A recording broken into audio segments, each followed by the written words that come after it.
السلام علیکم ناظرین، آج کا خصوصی پروگرام 8000 میٹر کی 8 چوٹیاں سر کرنے والے پاکستانی ہیرو محمد علی صدپارہ کے لیے ہے۔ ناظرین، دنیا کی دوسری سب سے بلند چوٹی K2 یعنی خونخوار پہاڑ کو سردیوں میں سر کرنے کی خواہش پاکستانی ہیرو محمد علی صدپارہ کے دل میں بہت پہلے سے ہی تھی۔ یہی خواہش آئس لینڈ کے جان سنوری اور چلی کے پابلو مہر کے دل میں بھی تھی، لہٰذا یہ تینوں کو پہما 4 روز پہلے 8611 میٹر یعنی تقریباً 9 کلومیٹر بلند پہاڑ کی چوٹی پر پہنچ گئے۔ وہاں انہوں نے اپنے اپنے ملکوں کے جھنڈے گاڑے اور واپسی کا سفر شروع کر دیا، اور صرف 600 میٹر ہی نیچے اترے تھے کہ ان سے مواصلاتی رابطہ ختم ہو گیا۔ جس جگہ ان تینوں کوہ پیماؤں سے رابطہ ختم ہوا وہ K2 کا بیس کیمپ باٹل نیک ہے۔ اس پورے علاقے کو ڈیتھ زون کہا جاتا ہے۔ اتنی اونچائی پر آکسیجن کی کمی انسانی دماغ اور جسم پر بہت برا اثر ڈالتی ہے۔ کوہ پیماؤں کے دلوں میں ایڈونچر کے جذبات جگانے والی K2 دنیا کے سب سے بلند پہاڑ ایورسٹ سے بھی زیادہ خطرناک سمجھی جاتی ہے، کیونکہ اسے سر کرنے کی کوشش کرنے والے ہر 4 میں سے ایک کوہ پیما کی موت واقع ہو جاتی ہے۔ یعنی K2 پر اموات کی شرح 29% ہے، جبکہ دنیا کی سب سے بلند چوٹی ایورسٹ پر یہی شرح 4% ہے۔ ناظرین، K2 سردیوں میں فتح کرنے کی کوشش کرنے والے پاکستانی کوہ پیما محمد علی صدپارہ سمیت تینوں کوہ پیماؤں کا جمعے کے دن سے بیس کیمپ ٹیم اور اہلِ خانہ سے رابطہ منقطع ہے۔ ہفتہ اتوار اور سوموار کے روز ان کی تلاش میں جانے والے آرمی ہیلی کاپٹر نے 7000 میٹر کی بلندی تک پرواز تو کی، لیکن ان تینوں کوہ پیماؤں کا کوئی سراغ نہیں مل سکا۔ پاکستان میں سوشل میڈیا سے لے کر کوہ پیمائی سے متعلق دلچسپی رکھنے والوں اور حتیٰ کہ عام افراد تک سبھی اب یہ سوال کرتے نظر آتے ہیں کہ اتنے گھنٹے گزر جانے کے باوجود 8000 میٹر کی بلندی پر ان 3 کوہ پیماؤں کے زندہ رہنے کا اب کتنا امکان باقی ہے۔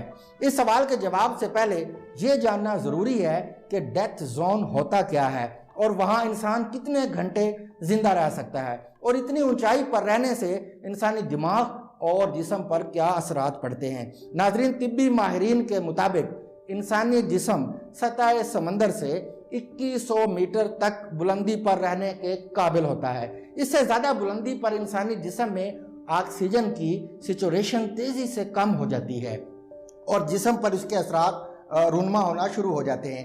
اسی لیے اونچے پہاڑوں پر جانے سے پہلے کوہ پیما کئی ہفتے تک جسم کو ماحول کے ساتھ ہم آہنگ کرنے کا عمل کرتے ہیں، تاکہ ان کا دماغ آکسیجن کی سپلائی کے مطابق آہستہ آہستہ ماحول کے حساب سے کام کرنے لگے، اور اس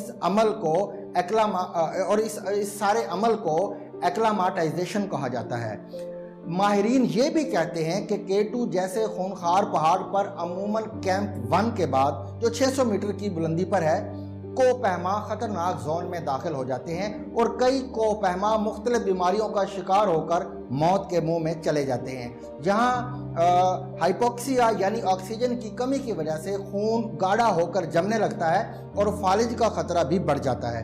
زیادہ خراب حالت میں کوہ پیماؤں کے پھیپھڑوں میں پانی بھر جاتا ہے اور وہ ہائی الٹیٹیوڈ سیریبل انیڈما کا شکار ہو جاتے ہیں۔ انہیں کھانسی کے ساتھ ساتھ خون بھی آنے لگتا ہے اور نظام تنفس بری طرح متاثر ہو جاتا ہے۔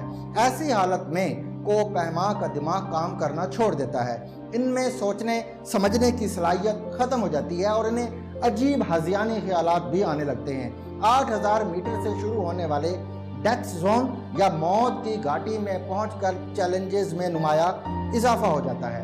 یہاں نہ صرف قدرتی موسم کے ساتھ نبرد آزما ہونا پڑتا ہے، بلکہ اپنے جسم کے اندر بھی ایک لڑائی لڑنا پڑتی ہے۔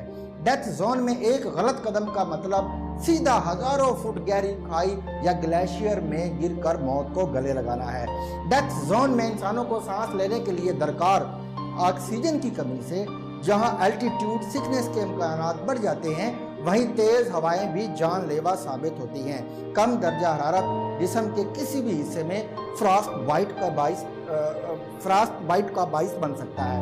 ڈیتھ زون میں 20 گھنٹے سے زیادہ زندہ نہیں رہا جا سکتا، اور یہاں نیند یا زیادہ دیر رکنے کا مطلب بھی موت ہی ہوتا ہے۔ ابھی تک اس ڈیتھ زون میں سب سے زیادہ وقت گزارنے کا ریکارڈ نیپالی شہری پیمبا شرپا کے پاس ہے، جو 2008 میں 2 پہماؤں کو بچانے کے لیے 90 گھنٹے تک اس موت کی گھاٹی میں رہا۔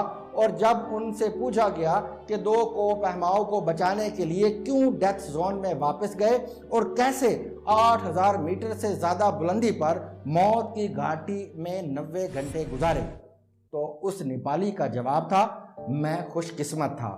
آپ جانتے ہیں میں خوش قسمت تھا۔